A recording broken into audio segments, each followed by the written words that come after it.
সেদ্ধ করে ভালো করে চটকে নিয়েছি, কড়াইয়ে তেল দেওয়া হয়ে গেছে। এবার জিরে ফোড়ন দিয়ে দেব, জিরে, শুকনো লঙ্কা আর একটু গোটা গরম মশলা দিয়ে দিয়েছি। এই যে আলু ছোটো ছোটো করে কেটে রেখেছি, এবার এটাকে দিয়ে দেবো। আলু ভাজা ভাজা হবে, তারপরে মশলা দেবো, আদা জিরে লঙ্কা। আলু ভাজা ভাজা হয়ে গেছে, এবার একটু নারকেল ছিল ওটাকে কুড়িয়ে আর একটু কুচিয়ে দিয়ে দিলাম।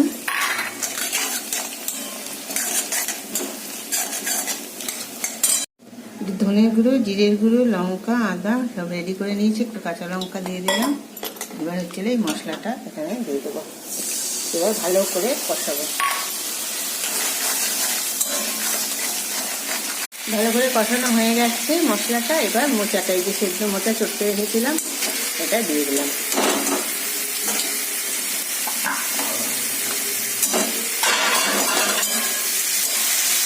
এবার ভালো করে মোচাটা ভালো করে মশলা দিয়ে কষিয়ে একটু জল দিয়ে ঢেকে দিয়েছি, একটু কষাবো।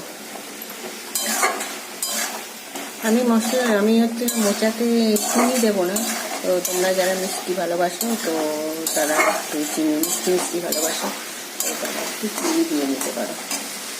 ভালো করে কষানো হয়ে গেছে, এবার একটু বাদাম ছিল গুঁড়ো করে নিয়েছি, বাদাম দিয়ে দেবো। ওটার তো নিজের কোনো স্বাদ নেই, তো ওটাকে এখন টেস্টি বানানোর জন্য এসব বাদাম নারকেল এসব দিতে হবে। এই দেখো মোচা খুব ভালো করে কষানো হয়ে গেছে, এবার একটু এই যে ময়দা গুলে রেখেছিলাম তো এটা এবার দিয়ে দেবো।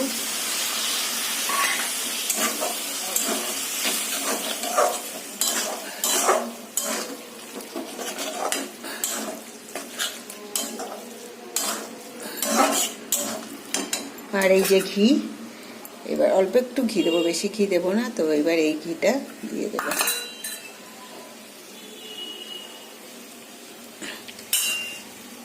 এই দেখো আমি হচ্ছিল এই যে এই ব্র্যান্ডের ঘি ইউজ করি, এই যে এটা, এই ঘিটা খুব ভালো, একদম দেশি ঘি। এই যে ঠিক আছে, আমার মোচা কমপ্লিট, রেডি হয়ে গেছে আমার মোচার ঘন্ট। একটাতে ঘি দেওয়া, একটাতে ঘি ছাড়া, যেহেতু সুগার আছে, যাই হোক রেডি আমার মোচার ঘন্ট।